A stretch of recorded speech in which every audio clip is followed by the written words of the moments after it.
All right, welcome back, ladies and gentlemen, to the Tsunami is Coming, What Keeps You Up at Night edition. I am thrilled today to greet a colleague at HEC Paris, a fellow professor of economics, and a good friend with whom I've had wonderful and very insightful conversations over the years. Eric Mengus, thank you so much for joining me. Thanks a lot, Jeremy. So, to you, like to everyone else, I start with my now famous or infamous question. I don't know. Eric, can you tell us what keeps you up at night? Okay, great question. We have a lot of issues, and Jeremy, you're very well aware of this. I mean, geopolitics, wars, energy price shocks, and we have forgotten a little bit about it, but still, climate change is still going on, and there's a lot of things to do there. And I definitely worry about all those things. But I worry even more about our ability, I mean, to deal with all those issues. And the main reason is, to deal with all these issues, we need, among other, we need public policies. But the main problem of public policy is that we need resources for this. And there is a budget constraint. And the budget constraint, the main problem is public debt, because whenever you have public debt to repay, this means that you have less resources for all those projects. Um, yeah.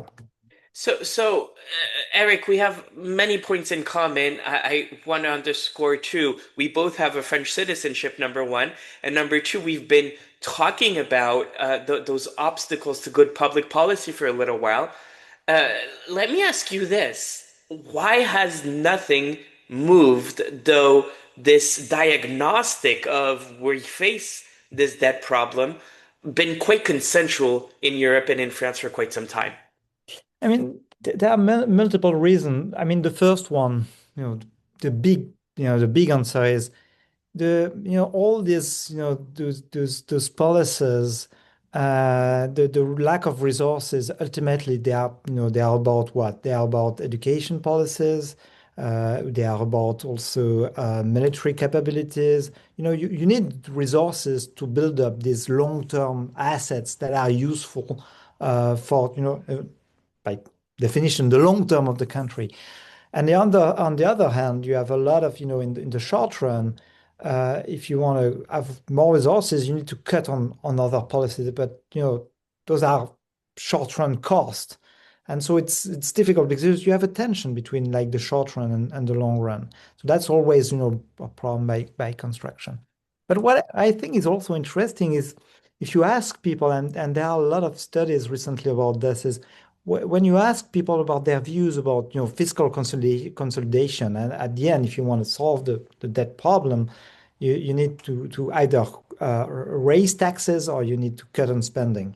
And so if you ask people about whether they like this kind of policy and so on, the basic answer is of course no, they don't like it. And why? Because people have this perception that they are going to pay the most of the cost. They are going to bear the brunt of fiscal consolidation. If they, for example, if they are rich, they expect taxes to be the main source of adjustment. If they are poor, they expect subsidies to be cut and so on. So they will, have this perception that whenever we have to deal with that, they are going to be the main losers of the fiscal consolidation. So Mm. of course, if you're a politician and you're saying, "Hey, we are going to deal with that, we are going to cut on, we are going to do fiscal consolidation," no one is with you. You have a Mm. consensus, but against you. So it's certainly a problem. It's certainly a collective problem, but why should that be my specific problem? Eric, could you give us the big picture? What's the nature of the effort? Do we know the nature of the effort that we will need to undertake to actually tackle this meaningfully?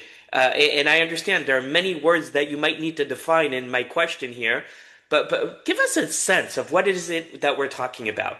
So, I mean, in terms of numbers, let's be not French for a second and let's talk, for example, about the US.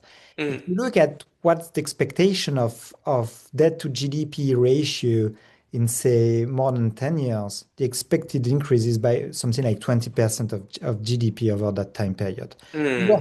talking about big numbers, big expansion of public debt. So the effort that we need to do is something about like the decade to come is 1 or 2% of GDP each year. So I mean, it's a big fiscal adjustment in the end. You have to cut, to raise taxes by, or to cut spending and generate 1% of additional resources each year. So that's pretty big. The same is true. I mean, let's come back to France. And yeah, the main problem is that we have in France that the deficit is above 5% of GDP each year for the last, since basically COVID. Hmm. So again, we need to reduce the debt to GDP, the deficits by a relatively large amount.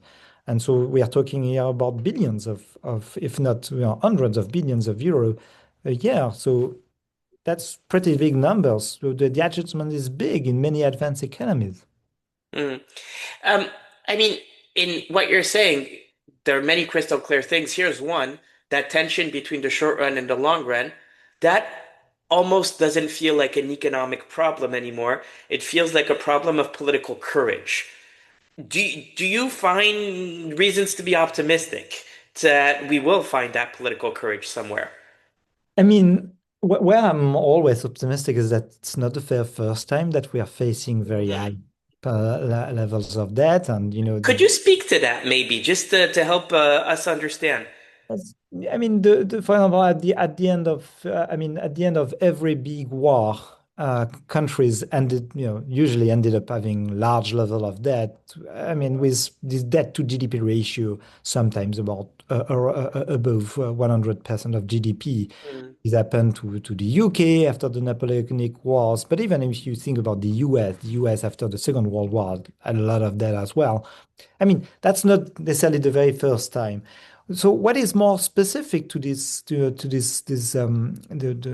situation is that we had pretty bad shocks already in the past, and we are still new shocks coming in. So what I mean, what is worrying for me is that so think about the case of France, think about the case of many European countries, and with those energy price shock. So if you look at the current French political debate, yeah, of course, you want to do something, energy price caps, or you want to do subsidies, and you want to help people to smooth the effect of a shock. But you simply cannot. Why? Because you don't have the fiscal resources available anymore. So, I mean, we can handle this, but it's costly, it's difficult, and in the short run, we are also, I mean, we have also lost a tool, a very useful tool, which is fiscal policy to deal with mm. shocks. So, I mean, it's difficult. We can do it, but I mean, still, it's going to be costly. But it's almost not an economic problem. It's about finding the political courage to convince. Yeah, I mean, it's about finding a way to put everybody on board and say, yes, now we need to do this, and we should have, for example, in many countries, a sufficiently large political platform Mm, that everybody is on board, understand that yes, that's a common good, our mm, ability to deal with shocks, to deal with and to use public policy to handle big problems, and this is why we need to have a good management in a way of the public sector budget constraint, and we need sometimes to reimburse to reduce our debt level. And so we need people to understand this and think about this as a common good and which have mm. to be managed. Have you come across, Eric, any do's and don'ts, good practices to do this, historically speaking? And I'm asking, especially in the context of significant political polarization all over the place in the U.S., but to some extent in France. Anything that can practices that can help us overcome that?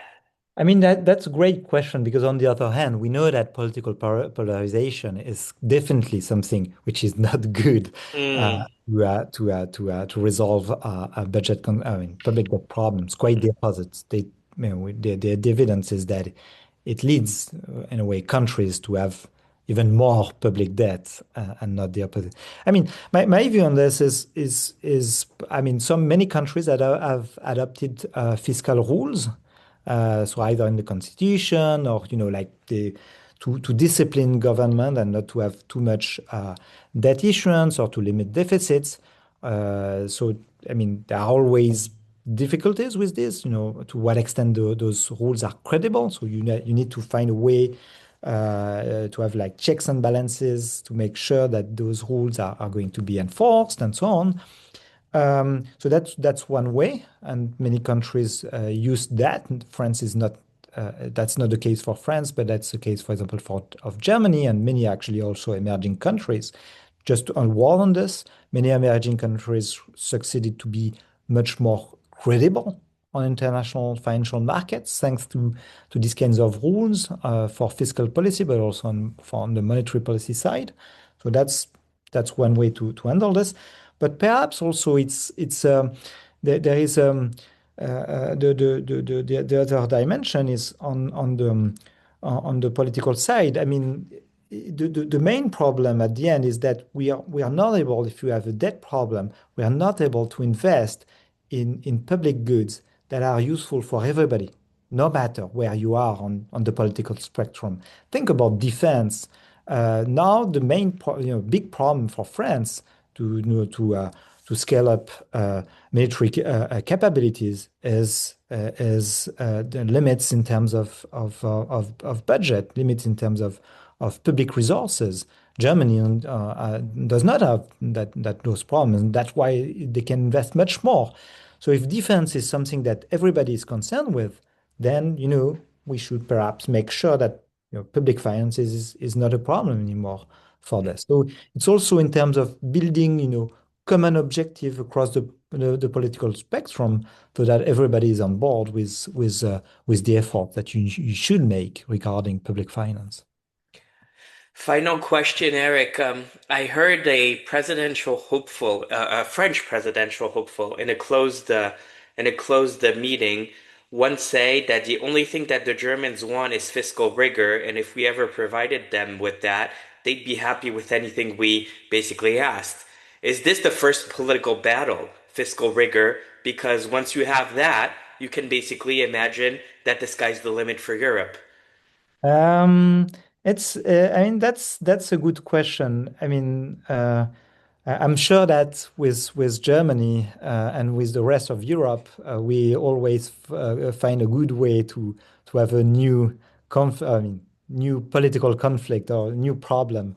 So, I mean, of course, I mean, the Germans are always worried about the Italian, not only the French, but the Italian one, and the French fiscal situation. Of course, that will help a lot if we find a better, much more rigor here. But let me add one thing though on this is it's not only being rigorous in terms of having not having deficits and so on.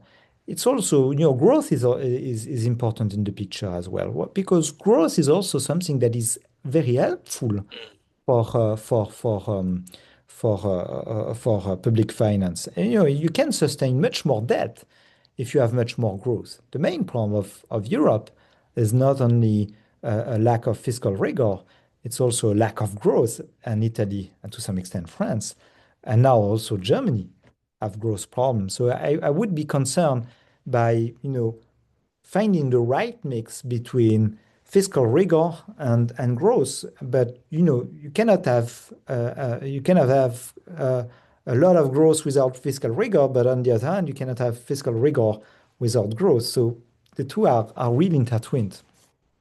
Very clear. Dear Eric, I don't think we're going to exhaust this conversation anytime soon. Unfortunately, I guess to some extent. Thank you so much for joining us this afternoon. And I hope you come again. Yeah, I hope so as well. And so thanks a lot, Jeremy, for this very interesting discussion. Thank you, Eric. Speak soon.